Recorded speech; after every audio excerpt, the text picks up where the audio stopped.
उन्होंने कहा ना कि वो हम एक जनरल बात कर रहे हैं, वो कुछ पॉकेट्स में हो सकता है, हाँ, किसी इंडिविजुअल के लिए कुछ कर दे। दूसरी बात बता रहे हैं कि कम से कम इन्होंने हिंदुत्व को जगाने के लिए जो 5 लाख की संख्या जो बताई जा रही है, और जो मैदान भी है काफी बड़ा है, 3 लाख भी हो सकते, चालो इतने लोग इकट्ठा, मुझे नहीं लग रहा कि बंगाल के कभी इतिहास में 15 साल का तो कम से कम मैं बता सकता हूं कि हिंदुत्व के नाम पे और हिंदू धार्मिक कार्यों के लेकर इतने लोग आए हुए थे। तो इनका होगा। दूसरी बात है कि बंगाल, अब बिहार में 10% का वोट शेयर नहीं था, वहां क्या 0.02 था दोनों पार्टियों में, अपोजिशन और विपक्ष में, लेकिन यहाँ 11% पिछले चुनाव के नतीजे जी, और यहाँ पे 11% का डिफरेंस है। तो ये बीजेपी के लिए चैलेंज है कि हम ये कैसे वोट लेकर आएंगे। उस पर तो मैं आता हूँ। हाँ, वो तो आपने कहा ही ना कि उनको टोटल हिंदू वोट का 60% चाहिए कम से कम, बीजेपी को अगर सत्ता में उनको आना है तो। सर जरा इनकी बात कर लें, शास्त्री जी की। शास्त्री जी किस चीज के प्रतीक आज देश के अंदर बन गए धीरेन्द्र शास्त्री जी जो हैं, और क्या बात तो ये अपनी खुल के कहते हैं, इतना ही नहीं कहते हैं बीजेपी को वोट करो, ये इन्होंने कभी नहीं कहा, किसी पार्टी के लिए कभी नहीं कहा, लेकिन हिंदू राष्ट्र मुझे बनाना है, और जिस आक्रामकता के साथ वो ये बात करते हैं तो जो इनके साथ जाएगा वो सब समझ ही सकते हैं कि वो किसका वोटर है। लेकिन क्या वो जो एक जब एक ट्रांजेंट करता है आदमी कि मेरी बात अब वोट में बदलने लगे, वहां पहुंचे हैं क्या ये?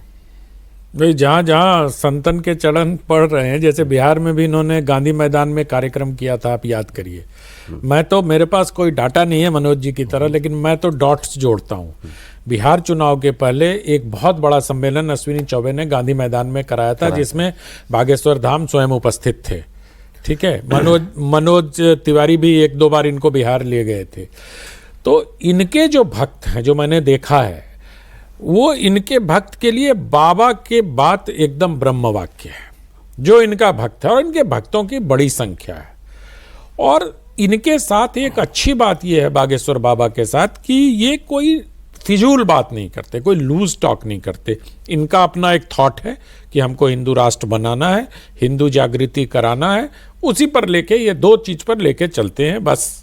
उसके अलावा कोई बात नहीं करते ये, ना कहीं कोई राजनीति की बात करते हैं, ना कांग्रेस को कभी बुरा भला करते हैं, जैसे अन्य कुछ एक आध शंकराचार्य हैं ना, जो बीजेपी को कोसते ही रहते हैं, है ना। वो तथाकथित शंकराचार्य अभी मतलब विवादित है, उनका शायद शंकराचार्य कोर्ट में मामला है उनके टाइटल का, कभी मुस्कुराते भी नहीं है। हाँ, मतलब जो भी है, और प्रधानमंत्री उनको बड़े विनम्रता से नमस्कार भी करते हैं।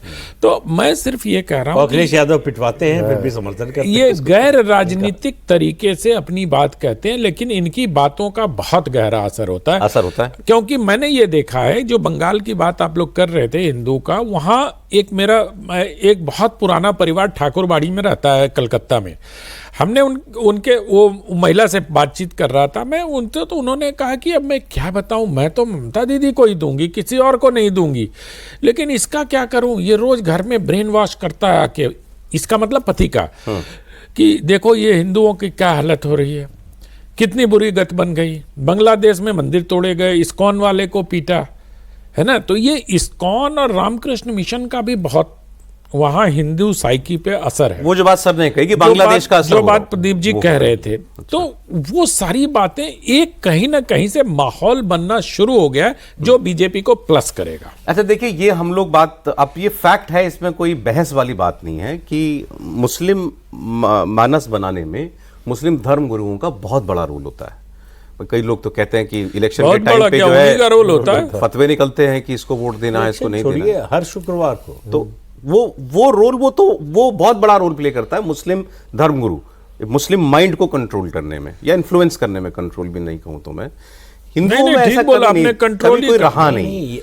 केवल इसकी बात क्यों करते हैं, दिन में 5 बार जो नमाज पढ़ते हैं उसका अनुवाद कर लीजिए।